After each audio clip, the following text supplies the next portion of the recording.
Right then, I think that'll probably do it. So I'm not going to take up a huge amount of your time today. I think we're probably looking at 15 to 20 minutes. And I want to talk to you about analytics as a service from Datore and how we're helping our customers move past the typical analytics journey of data to insights and into a world of actions, and those actions that are generating genuine business impact.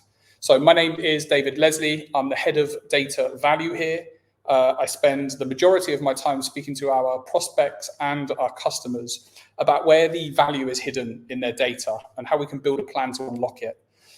Another part of my job is I work in the go-to-market team, and we've been busy in the background beavering away for the last 6 months, really trying to define what this analytics as a service proposition looks like. And we just realized very recently that we hadn't even told you guys. So here we are. I've been in the software space for a long time now. I've worked across a whole gamut of sizes of both employer and customer. So I've worked for the biggest software vendors in the space, serving some of the biggest customers in the world.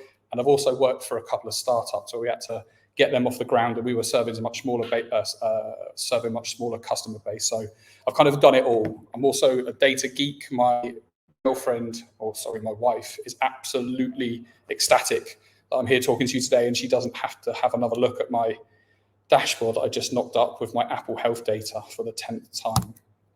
So, fun fact, I actually left the corporate world in 2020 and I moved to Lisbon. I had this notion that all of my Tuesday mornings might look like this. I was lucky enough to move to Bali in the December of that year, and I had another notion that all of my Tuesday mornings might look like this. And then along came these guys, the founders of Datore, regaling me with tales of Robin Hood analytics, stealing from the rich and giving to the poor, and biblical stories about helping the small guys tackle the big guys. And here we are again, back speaking to people like you on a Tuesday morning. But before you feel too sorry for me, on we go. So this is a basic representation of the amount of time that I've been in the space, and I've seen a few things happen over those years. When I arrived, the data landscape looked really different. It was only really the biggest companies in the world that were talking about data. Their data was kept in their IT function, and it was locked in one of the big stack vendors like an Oracle or an SAP. You had to have a really good relationship to get access to it. And even when you did get access to it, it didn't really deliver anything for people. Around that time, the visualization tools came in and started to eat their lunch. These visualization tools allowed people, regular business users like you and me in the line of business, to get a really easy visual representation of huge amounts of data, and it completely changed the way that they ran their businesses. Those visualization tools ended up getting a bit unruly. You might find 5, 6, 7 different instances within any given business. So the IT team needed a way to pull those all back in together, and the analytics platform started to take over at this point. Now we're speaking to more and more customers that either have one of those analytics platforms or they haven't quite made the jump yet, but either way, they're not getting the value from their data that they were expecting, and they're turning to things like analytics as a service. So our customers broadly fit into one or more of these 3 categories. The first is organizations that never got around to building a data team, and increasingly organizations that don't want to build a data team. They understand that there's value in their data, but they also know that it's not core to their business. So they're looking for innovative ways to try and extract the impact from their data without having to do it themselves. There's functions within much bigger businesses that just don't get access to the data team. Data teams are under a huge amount of pressure and they're operating with limited resources. They have to pick the projects they work on really carefully. Typically, those projects would sit within sales and marketing because they're seen to have the biggest impact. So if you sit outside of one of those functions, the chances of you getting access to the internal data team are very, very limited. And then organizations that have, tried and failed, or tried and haven't quite got where they want to get to. Often this looks like an organization that employed a really clever grad a couple of years ago, turned on some Power BI licenses, but they've realized in the fullness of time that that just isn't what they need to actually extract the full amount of impact that they're looking for. These organizations all share some characteristics. They've all got tons of data. Typically it's trapped in systems or spreadsheets. They all have an inherent understanding that the data is valuable and it should be doing more for them, but none of them are getting the kind of impact that they would hope for. So what exactly is analytics as a service, and why does it exist? So I thought it'd be best to start with the why. Until really recently, it's been almost impossible for organizations of a certain size and down to create a really meaningful analytics experience that delivers impact. The costs associated with it are huge. They're typically measured in the hundreds of thousands. The timelines are measured in 6-month increments. The people that could really benefit from this stuff don't have enough hours in the day to even keep the lights on, let alone look at strategic projects that might benefit them 6, 12, 18 months down the line. And where are they going to find the people to help them? So our mission has become to try and level that playing field. We're working with organizations of all sizes and skill levels to try and help them get over those barriers and finally get the impact from their data that they're looking for. Help them get over barriers like lack of access to them internal skills or simply not having those internal skills. The huge costs associated with it, trying to build a business case for, $100K investment from a senior stakeholder, or even trying to justify that kind of money in your own business. And the huge timelines. Who can invest in a project that may deliver in 6, 12, 18 months, but also may not? It's just unrealistic. I've come across two main types of people on my travels over the years. I've come across the optimists. Now, you'll all know some optimists. You might sit next to an optimist. Your boss might be an optimist. My wife is an optimist. They say things like, I think we'll be fine. We've got Andy. He knows about the data. He's been here since day one. He's pretty good with Excel. If we need to, we can turn on the Power BI licenses. To be honest, we'll muddle through and I think we'll probably get to where we need to get to. And then the realists. Those guys understand that to build a really meaningful analytics experience that's going to take you from data all the way through to the business impact that you're expecting takes a bit more than that. It takes a team of really talented people. You need people to connect to data. You need people to model data. You need people to build the analytics experience. You need people to do the insights. You need people to make sure the whole thing can stay secure. You need to have a really amazing understanding of technology or have access to somebody that has a really amazing understanding of technology. The analytics space is moving so fast, it's almost impossible to keep your arms wrapped around it.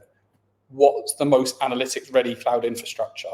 What's the right platform for my particular use case and for the skill levels within my business? Are these technology decisions right for me both now and in 5 years and in 10 years? Is it going to allow me to build customer-facing analytics when my customers knock on the door and say they want to understand the service you're offering in more detail? Is it going to help me get under the skin of progressions like artificial intelligence and ML algorithms? And is the whole thing going to be secure? We all know how important data security is. And the third thing, and for my money often overlooked, is do I have a plan? Do I know that I'm going to be able to take those investments I've made in people, take the huge investments I've made in technology, and make sure that they deliver impact at every single step of the way? Do I have a tried and tested methodology that's going to take me from the data that's floating around my business through to actions that generate impact over and over and over again? So our question then became, how do we create this realists analytics experience minus the huge costs, the infinite skills you need, and the 12-month timelines? And that is exactly what analytics as a service is. It's a single subscription that gives you access to a team of incredibly talented people, access to cutting-edge technology, and access to a bulletproof methodology that's going to prove value over and over and over again. It's essentially absolutely everything you need to move from the raw data trapped in systems and spreadsheets all the way through to insights that are going to generate genuine business impact for a single subscription. Okay, so let's have a look at the individual parts in a bit more detail. So the people. We've already understood that you need a lot of people to make this thing work in the most efficient way. The challenge is that the deck really is stacked against you, really as any business, but certainly as a business of a certain size and under. These people are in incredibly high demand. You'd be very, very lucky to find and employ them. If you were lucky enough and could afford to find and employ them, they'd probably be some of the biggest salaries on your wage bill. And then you'd need to factor in the fact that they're not even going to be utilized all of the time. The guys on the left-hand side of this, under 50%, it's just not a feasible model for 2024. And that's where we came up with the analytics as a service skills bench. We've amassed a team of data superstars that our customers get access to when they need them and not when they don't. So when we're looking to build out an analytics project and we want to make sure that it's got super efficient data connections, that the data is being extracted in the best way, that the infrastructure has been architected for now and so that it can be scalable in the future, you get access to our engineers and architects. Once those guys are done with it, they hand over the baton to our analysts and industry experts. These are the guys that are going to help you analyze the data, uncover the insights, and really importantly, turn those insights into actions that actually generate impact. I think it's actually super important to stop at this point. I've been involved in hundreds of projects that looked like they had bags of potential. Did they have super solid data foundations? Yes. Were they architected perfectly? Yes. Were they built for now and the future? Yes. Did they have smart people doing the analysis? And did they uncover some potentially game-changing insights? Yes. However, that's where they stopped. Those insights died at the dashboard. They weren't able to translate the insights into actions, and it's the actions that generate the actual business impact. And that's why we focus so much on this second part of the process, to make sure that absolutely everything we're doing generates the kind of impact that you're expecting.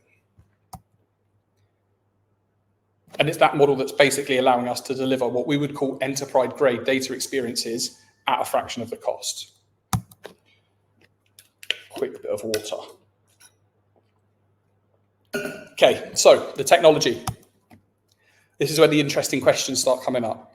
So most people have a kind of an inherent understanding that they're going to need an infrastructure to run it. And probably by 2024, you know that that's going to be cloud infrastructure. But is it going to be AWS because you heard that that's the latest and greatest? How about Microsoft because you've got it internally? Isn't Snowflake the most modern and scalable platform? Or about MongoDB? And isn't something like Exasol even cheaper? Then how are you going to surface that data?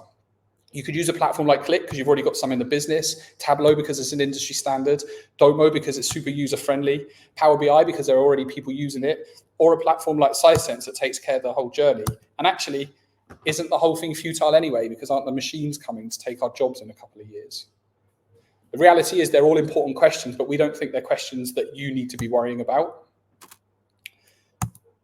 That's why our single subscription comes with access to the right analytics platform to tackle your exact use cases, lightning quick cloud infrastructure that's been built to be infinitely scalable as your analytical needs grow, access to AI and ML capabilities that have been distilled down to a level that they fit seamlessly into your daily workflow and they become a value add and not a distraction, all underpinned by the latest cybersecurity.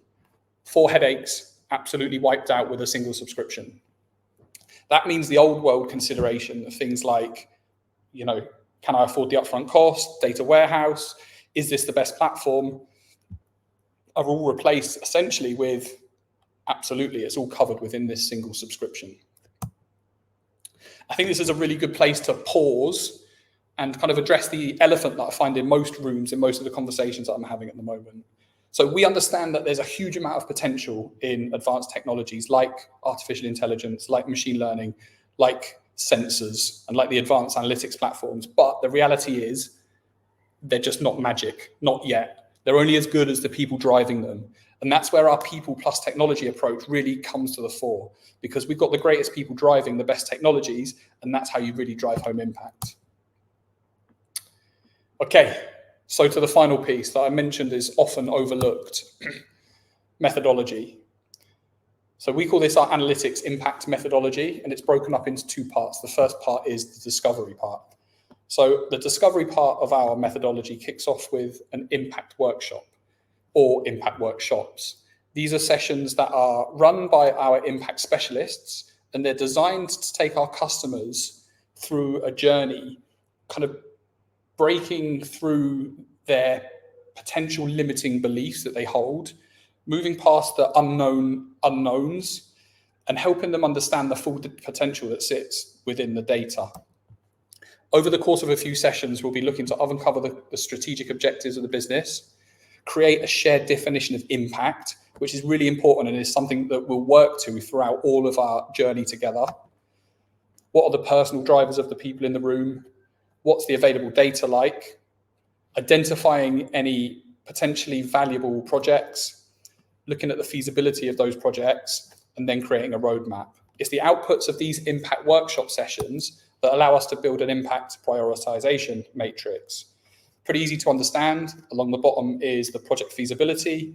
Does the data exist? Can we get to the data? Do we need to write APIs? Is it in spreadsheets? Do the relevant stakeholders have enough time to dedicate to the project? Along the x-axis is the business impact. Really simply, low to high business impact. How much impact will it have on the business? So we take the outputs from the workshops and plot them onto here. And the idea is that we create a roadmap that allows us to get to impact and value as quickly as humanly possible. That allows us to create a flywheel effect and bring more people on the journey with us. But in parallel, we're building out strategic projects that we know ultimately are going to deliver exponential value over time. Those outputs are then fed over to our delivery team. So this is the delivery part of our analytics impact methodology. They call this their 8 A's. I'm going to walk you through it really quickly. So it's broken up into 2 pieces, broadly speaking. The top 3 address technology. So that's access. How do we get access to the data in the most efficient way, both now and in the future? Amalgamate. How do we bring all of those data sources together in a way that makes it easily interrogatable and scalable?